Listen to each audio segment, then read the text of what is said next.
Bismillahirrahmanirrahim. Assalamualaikum warahmatullahi wabarakatuh. Alhamdulillahirabbil alamin wa bihi nasta'in wa ala umuri dunya waddin. Wassalatu wassalamu ala asyrafil anbiya'i wal mursalin wa imamil muttaqin wa ala alihi wa sahbihi wa man tabi'ahu bi ihsanin ila yaumiddin. Asyhadu an la ilaha illallah wahdahu la syarika lah wa asyhadu anna Muhammadan abduhu wa rasuluh alladzi la nabiyya ba'dah. Allahumma salli ala Sayyidina Muhammad wa ala ali Sayyidina Muhammad.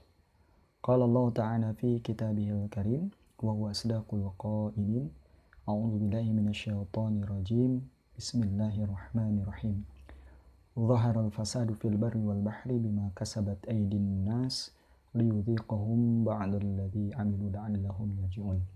Wa qala aidan fa idza faragta fansab wa ila rabbika farghab. Shadaqallahul adzim. Kaifalukum? Alhamdulillah, puji syukur senantiasa kita panjatkan kepada Allah Subhanahu wa taala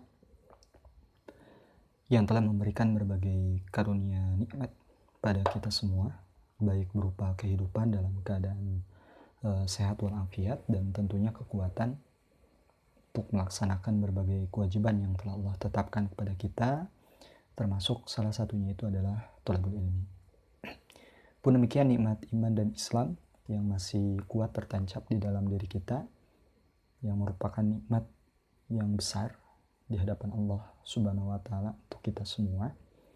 Dan sebagai seorang hamba sudah selayaknya lah kita untuk senantiasa bersyukur atas karunia yang telah Allah berikan tadi. Wujud syukur yang sesungguhnya tentu adalah mengoptimalkan segala potensi, anugerah, nikmat yang telah Allah berikan kepada kita semata-mata untuk meraih keridhaan dari Allah Subhanahu wa taala.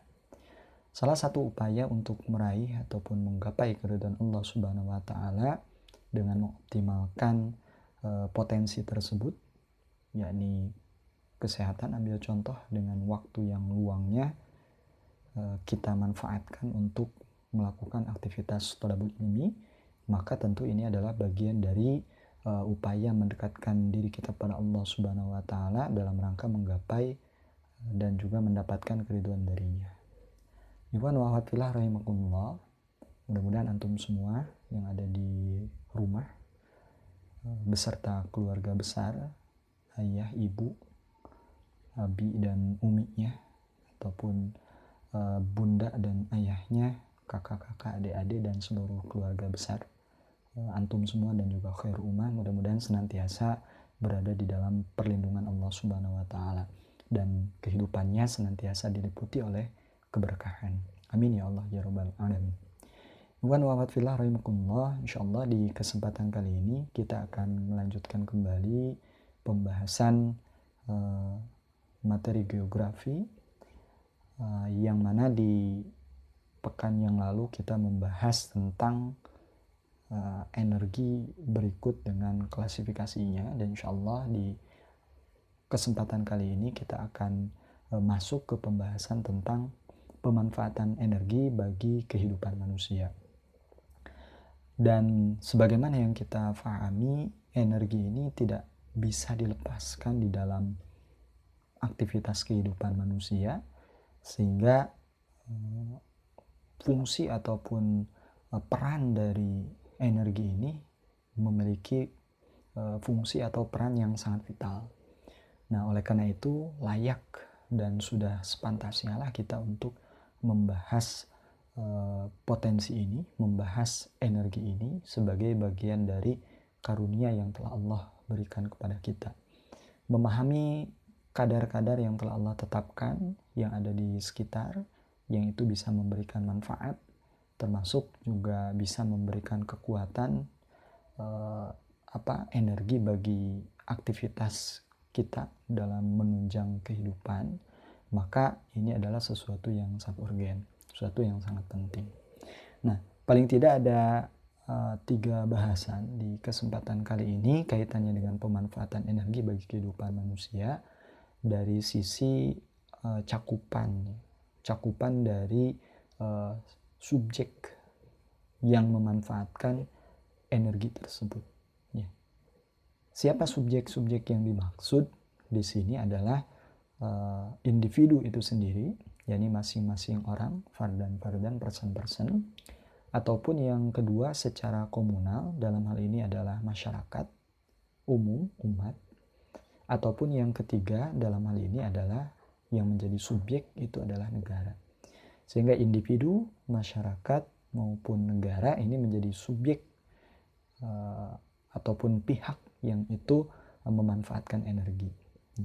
Oleh karena itu insya Allah di 3 cakupan subjek inilah pembahasan kita difokuskan di kesempatan kali ini. Dan mudah-mudahan kita semua dan antum semua senantiasa bisa fokus untuk memahami poin demi poin yang insya Allah akan Anda sampaikan, dan jangan lupa untuk mencatat poin-poin penting ya, di buku catatan masing-masing, dan mudah-mudahan itu menjadi pengikat ilmu ya. Sebagaimana sering disampaikan, ilmu itu ibarat binatang buruan, dan cara mengikatnya itu dengan cara dituliskan. Binatang buruan ketika tidak diikat maka dia akan mudah lepas. Pun demikian dengan ilmu, jika tidak diikat dengan tulisan ini juga bisa mudah lepas. Nah, oleh karena itu silakan bagi antum semua untuk mencatat apa yang akan disampaikan di pembahasan berikutnya. Baik, untuk yang pertama, jika kita bicara tentang cakupan akses pemanfaatan individu ataupun subjek dari pihak yang memanfaatkan energi, subjek yang memanfaatkan energi, maka tadi ada tiga pihak, yakni individu, masyarakat, dan juga negara. Nah, yang pertama ini individu dalam pemanfaatan energi, di mana pemanfaatan energi oleh individu untuk menunjang kehidupannya adalah sesuatu yang bersifat alamiah. Manusia dalam rangka meningkatkan kualitas kehidupannya, yaitu dengan cara memanfaatkan energi yang ada di sekitarnya. Secara umum bisa dicontohkan pada aktivitas individu yang berkaitan dengan kegiatan-kegiatan rumah tangga, misalkan dalam rangka untuk memenuhi kebutuhan makanan. Di sana ada aktivitas memasak misalkan. Ataupun ada cakupan yang lebih dari itu, yang skupnya masih dilakukan oleh individu, misalkan individu tersebut melakukan aktivitas pertanian, ataupun dalam hal ini bertani. Dalam rangka apa? Ya, ini dalam rangka untuk memperoleh makanan. Lantas apakah aktivitas individu tadi itu memanfaatkan energi? Jelas di sini. Bagaimana energi itu bisa secara langsung dimanfaatkan oleh individu. Ambil contoh tadi memasak, di sana ada sumber energinya berupa gas, misalkan LPG, ataupun ketika ada aktivitas pertanian, di sana ada aktivitas pengolahan lahan, maka di sana pun ada aktivitas pemanfaatan energi. Entah mengolah lahannya itu langsung dilakukan oleh manusia, berarti di sana menggunakan energi biotik, dalam hal ini adalah tenaga manusia, ataupun oleh hewan, maka ini juga tetap menggunakan energi biotik yang itu memanfaatkan tenaga hewan, seperti itu. Nah, iwan wa'atfillah rahimakumullah, itulah bagaimana kehidupan individu ataupun aktivitas individu ini juga syarat dengan pemanfaatan energi. Nah, ataupun yang lainnya, bukan hanya hal dari aspek pemenuhan pangan, misalkan untuk pemenuhan sandang, ya, menjahit. Sekarang jahit sudah bisa dikatakan modern ya, menggunakan mesin jahit listrik, ya, menggunakan motor, memanfaatkan energi listrik. Ini juga bagian dari pemanfaatan energi yang dilakukan oleh individu. Ataupun mencuci sudah tidak lagi manual, di sana sudah dalam konteks kekinian itu sudah memanfaatkan mesin cuci, di mana mesin cuci juga mengkonsumsi energi listrik untuk memutarkan motornya sehingga bisa otomatis mencuci. Ataupun aktivitas mencuci tadi, setelah mencuci terus menjemur pakaian, memanfaatkan energi matahari, panas matahari, ataupun ketika menyetrika untuk melicinkan baju, ya, merapikan baju, merapikan pakaian, itu juga memanfaatkan berbagai energi yang ada di sekitar kita. Dan ini dalam cakupan kehidupan rumah tangga untuk memenuhi pangan, entah itu untuk memenuhi sandang, pun demikian untuk memenuhi kebutuhan manusia yang selanjutnya, yakni bentuk perumahan, pemukiman, tempat tinggal, ataupun yang sering dikenal dengan papan. Ini pun sama, membangun rumah, ya, mengolah kayu. Di sana banyak energi yang digunakan ataupun dimanfaatkan oleh manusia. Maka di sini kita bisa melihat bagaimana dalam cakupan individu, ya, ketika berbicara pemanfaatan energi, banyak energi yang dimanfaatkan oleh individu tadi. Nah, tentunya di sini energi yang dimanfaatkan oleh individu secara umum, ya, kapasitasnya itu relatif kecil, sesuai dengan aktivitasnya yang memang juga tingkat produktivitasnya juga kecil. Ya. Kalau dilakukan individu, produknya ataupun hasilnya kecil, maka sebenarnya energi yang dikeluarkan juga ini relatif kecil, atau energi yang dimanfaatkan, energi yang digunakan ini relatif kecil. Nah, ini sesuai dengan hasilnya pula. Namun jika aktivitas individu ini diakumulasikan dengan total keseluruhan jumlah penduduk bumi, nah ini bisa dibayangkan. Maka energi yang digunakan ataupun energi yang dimanfaatkan oleh individu-individu tadi secara komunal, secara total seluruh penduduk bumi, misalkan seperti itu ekstrimnya, maka di sana akan memerlukan energi yang luar biasa, besar seperti itu. Karena produknya juga akan besar, pun demikian pemanfaatan energinya pun akan mengkonsumsi energi yang sangat besar. Nah, disinilah penting memahami potensi energi yang ada di sekitar dan bagaimana pengelolaan energi tersebut agar sesuai dengan apa yang menjadi tujuan hidup kita. Dalam hal ini adalah taat beribadah pada Allah Subhanahu wa taala, sehingga termasuk dalam pengelolaan energi pun mesti sesuai dengan aturan-aturan yang telah ditetapkan olehnya, yakni dalam hal ini adalah aturan Islam. Nah, tatkala aturan Islam ini dijalankan dalam mengelola energi, insya Allah ini akan memberikan rahmat bagi seluruh alam. Bukan malah sebaliknya menghasilkan suatu kefasadan ataupun suatu kerusakan. Itu yang pertama dari sisi subjek individu yang itu memanfaatkan energi. Yang kedua, ini masyarakat dalam pemanfaatan energi. Berarti di sini cakupannya lebih luas, lebih banyak. Sifatnya komunal. Maka dalam hal ini aktivitas yang dilakukan oleh masyarakat ataupun ada kebutuhan yang dikehendaki ataupun diinginkan ataupun tidak diraih oleh masyarakat, dalam ini yang sifatnya kebutuhan pokok bersifat komunal, maka dalam hal ini paling tidak kita akan tinjau dari 3 poin, ya, yakni aspek pendidikan, kesehatan, dan juga keamanan. Kalau yang sifatnya individual tadi kita bicara sandang, pangan, dan papan, maka yang sifatnya komunal, yang sifatnya diperlukan oleh masyarakat secara luas, bukan fardan-fardan, tapi dalam hal ini adalah secara keseluruhan, ini kaitannya dengan pendidikan, kesehatan, dan juga keamanan. Nah, karena setelah level individu dapat memanfaatkan langsung energi bagi kehidupannya, maka berikutnya adalah level masyarakat ini. Nah, memanfaatkan energi untuk menunjang kebutuhan yang sifatnya komunal atau sosial kemasyarakatan merupakan hal yang sangat urgen. Nah, ini dalam rangka meningkatkan kualitas kehidupan masyarakat. Pemanfaatan energi secara umum berkaitan dengan pemenuhan kebutuhan 3 hal tadi, yakni pendidikan, kesehatan, dan juga keamanan. Dan banyak wasilah ataupun sarana yang berkaitan dengan 3 kebutuhan tersebut. Sebut saja diantaranya adalah misal jalur transportasi. Nah, ini kaitannya dengan sarana prasarana. Nanti kita akan masuk ke pembahasan bagaimana subjek negara dalam memanfaatkan energi. Nah, kembali ke pembahasan apa yang menjadi targetan ataupun tujuan masyarakat memanfaatkan energi, ya, dalam hal ini ada kebutuhan yang sifatnya komunal untuk pendidikan, kesehatan, dan keamanan. Ambil contoh untuk aktivitas pendidikan, di sana ada kegiatan belajar mengajar.